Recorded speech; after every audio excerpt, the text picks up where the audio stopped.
Hi, Linda Bowen here from StampingWithLinda.com, your cardiologist since 1997, helping you create cards from the heart. Today is just kind of another technique video, also showcasing how you can use just small little strips of your designer series paper. I have a piece of the Flowers for All Seasons. This measures 1 inch by 5.5, and then I have already taken the stitched shapes and cut out a circle. This is with the bumblebee. I also have a piece of bumblebee paper, and I used the I think it's called Tile Textiles embossing folder.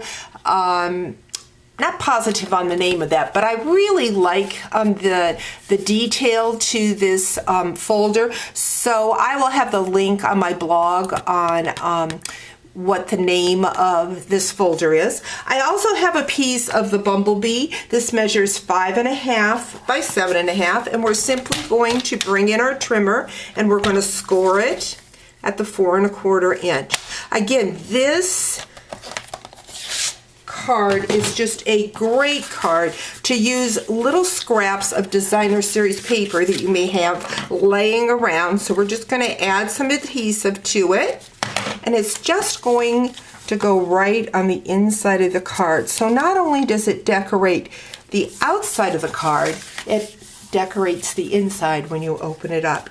I'm going to take that piece of designer series paper that I've used the texture on, and I'm going to use the small dimensionals on the 4 corners, kind of raising that image up.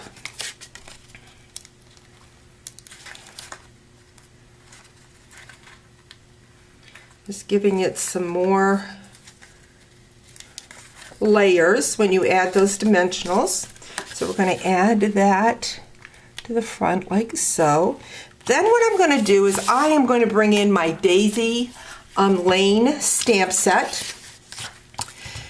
This has 2 matching punches, and I'm just making this a monochromatic card. So I'm going to stamp with the bumblebee on the bumblebee paper. Then I'm going to bring in that classic marker and color the inside. I could have actually colored this right on the stamp. Again, I've been trying to use my classic markers more. I think we have forgotten about them since we got the designer series paper, or excuse me, the Stampin' Blends. I've got designer series paper on my mind with a sale going on right now. So I'm going to grab my punch, line up that stamped image, punch that, then grab the smaller punch. Nice that we have punches that coordinate with each other like this, the daisy punches. Next, what I'm going to do is I'm going to grab that stitched circle, and I'm going to grab that Cinnamon Cider Classic marker. This is the tip that I think we have forgotten about, is that we can take our marker and color right on the back of that stamp so that we don't have to have so many ink pads. You can use your markers, classic markers, to color right on the back of your stamp. So I've got the thinking of you. Going to grab my bone folder, kind of curl those edges of that daisy up. Going to add some dimensionals to layer in between the daisy and on the back of the daisy. I think I'm going to use my big dimensionals.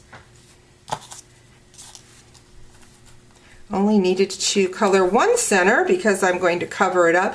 Going to overlay that daisy like so. So you've got the pretty petals.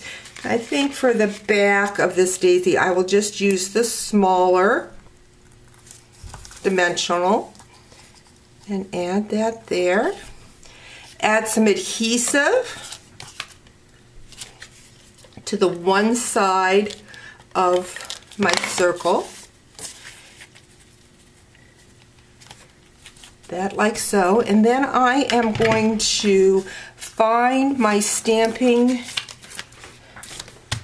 I thought I had some with the brown, but I don't see that. These are the element dots for the in color. And I'm going to grab my pick-a tool